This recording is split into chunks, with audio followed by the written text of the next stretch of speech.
see if I can get this to work. Hi. Well, I'm sitting on the floor. I've been I think I just finished, well, I'm not going to say that. I am so close to finishing my book.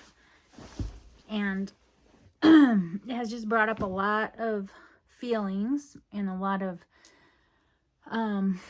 thoughts and paradigm shifts, maybe. I don't know, maybe more like paradigm discoveries, awareness of paradigms maybe I've always had. I don't know. But I don't know, this deep digging is just I just wrote in one of the chapters about how, you know, when you're trying to forgive things that have happened in your life and forgive yourself and forgive other people, and it's like peeling back an onion, but the onion is made of all these really thin layers of glass, and every time you peel one back, it's like gets razor sharp and just cuts you and leaves you bleeding, and that's how I feel. And so I'm super happy that I'm almost done with this book. It's, like I said, it's so good, but it's been a pretty brutal dig to get through it. And I had no idea how it was going to end. I left it open to my own higher self, my truth teller, my angels, just to guide me through how to finish it. And so it was as big a shock to me how it ended as it would be to anybody else. Not a shock, but a surprise. And it ended beautifully, and I'm so grateful for all of that. And I think that's just how life is. But I've also been in the middle of doing a bunch of paintings that I sold with pre-sales of my book through Patreon. And I'm also recording my certification course and writing out my 50-year-olds course. I'm like, if I look tired, that's why. But I've been getting up early, you know, like I always do. But this morning I got up at 4 and I started working on a painting. And what I'm working on right now is finishing paintings that I had started years ago sometimes, or often I'm even painting over paintings that I did years ago. I'm sitting down here because all these bins, they go for a long ways, are full of lots of my little paintings. I have even more. I mean, I've illustrated so many books and truth cards and you know, art for social media and classes and just my own paintings. I just have hundreds of paintings. So I've been pulling them out and either sprucing them up or completely redoing them, even painting over the top of lots of them. But what I was thinking about was just how if you read my book, you'll read in a chapter of it where I wrote about this morning, because I'm just writing up the final stuff about how Mark came in this morning. He gets up at like 8, and I've been up for 4 or 5 hours by then doing stuff. And I was crying because I was thinking about a lot of things, and I just said, this painting has been through so much. And he was like, okay. But he knew what I meant, because something that's always been true is we got rid of most of our belongings, but I kept all my art supplies and all my paintings. And I have a lot of them here. Some of them are in my storage unit, and they are mostly, they're personal, and some of them aren't even done. Lots of them I'll completely redo. But they are precious to me. And the other thing I've kept a lot of is my collections of scraps, and that's what I paint with a lot. And they're like collage paintings. And what I've been collecting for years and years and years is old tablecloths and trims, you know, hand crocheted trims and embroidered things that have been hand done by some woman, probably, that ended up in a thrift store or you know, in an estate sale or something. And it would always just break my heart. I would just be thinking, oh, goodness gracious, this woman probably spent an entire winter making this tablecloth, and then it ended up somewhere for sale for $10. And so I would take them home and cut out all of the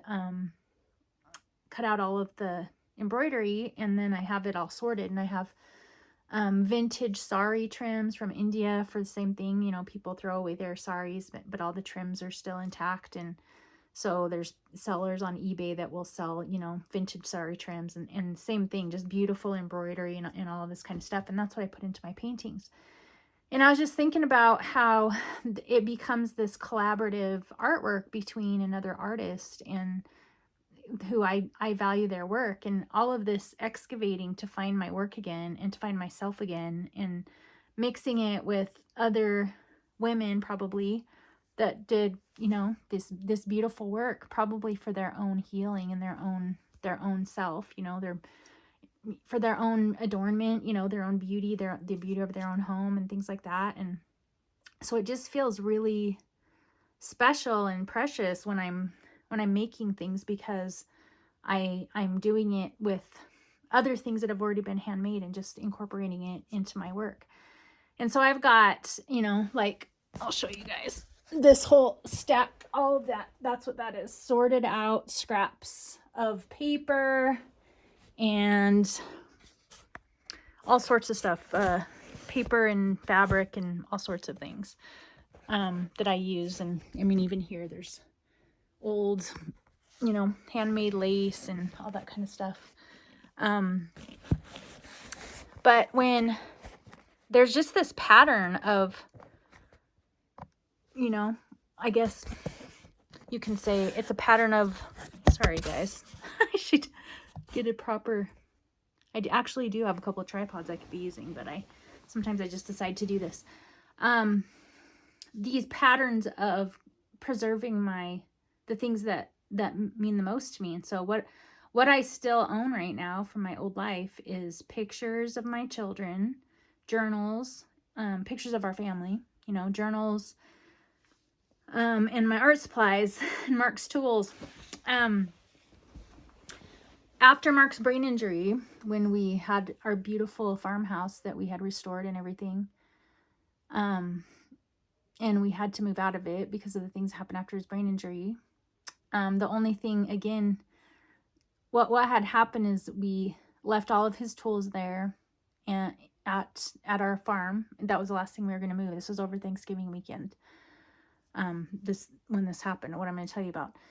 And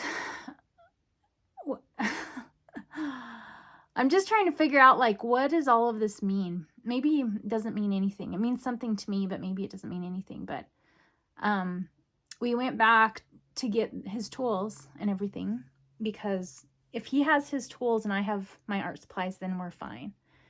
We can do anything. And someone had broken in and stolen all of his tools, and like they would have had to take a huge truck to get all of these tools out of our garage, because we didn't live in the house anymore. We had to sell it. And then I had my art supplies still, and I went on a trip to see it. I actually went to an art retreat that somebody gave to me, and my suitcase got lost, and it was full of all my favorite art supplies. And it got lost, you know, in the airline, and they never found it. And because I was one of the rules with the airlines is that if you lose like work tools, then it doesn't get replaced. I don't know why that is, but they wouldn't replace anything. So, and at that time, this was after, you know, we had to sell our house and we were starting over just like we are now, right after his brain injury. This was 15 years ago, 17. Well, this was in 2007. So however many years ago that was when this happened. So it was like 3 years after his brain injury. But, anyway, so then my art supplies were gone and his tools were gone. And now what I have done is, like, I was working on this painting this morning, and I was thinking about all the places this painting had been. And it had been in my storage unit, in my art barn, in my studio inside my house at the ranch. It had been lots of different boxes in different stacks. It was probably one that I did for a class one time, and so I'd been behind the camera, and then I packed it all up and brought it to wherever we were going to go, and then it ended up in the barn at the ranch where we stay in the summer, and then it ended up back here. And then last summer we were going to do a bunch of stuff, and so all of my art supplies got put in the horse trailer and shrink wrapped. And then we weren't able to get the space done that I was going to work in. And so all my stuff stayed in the horse trailer all summer, and all shrink wrapped together. And I didn't get it out again until October here. And so that painting has just traveled everywhere with me, as well as, at least 100 others, because I just don't ever want to lose it again. And now, I'm repainting all my paintings so that I can sell them. I don't know. It's like that's what's gonna fund our part of our life moving forward. And I'm really happy about that. But I want to make them really special and really really meaningful. And they are. They're just turning out so beautifully. And pretty soon I'll be filming all the stuff that I created this studio for. I'm really excited about that, to be back to being an artist. But that's what I am. I'm an artist, and I'm a writer, and I'm a teacher. And as I, write my book and I go through these things that I've worked so hard to preserve, I realize like that this is who I am. Like I never have to wonder again who I am. Oh, my husband's whistling for me. Hold on just a sec. I'm making a video. I'll be right there. Anyway, that's where I've been, and it's been good and emotional too, but it's been good. And I'll see you next time.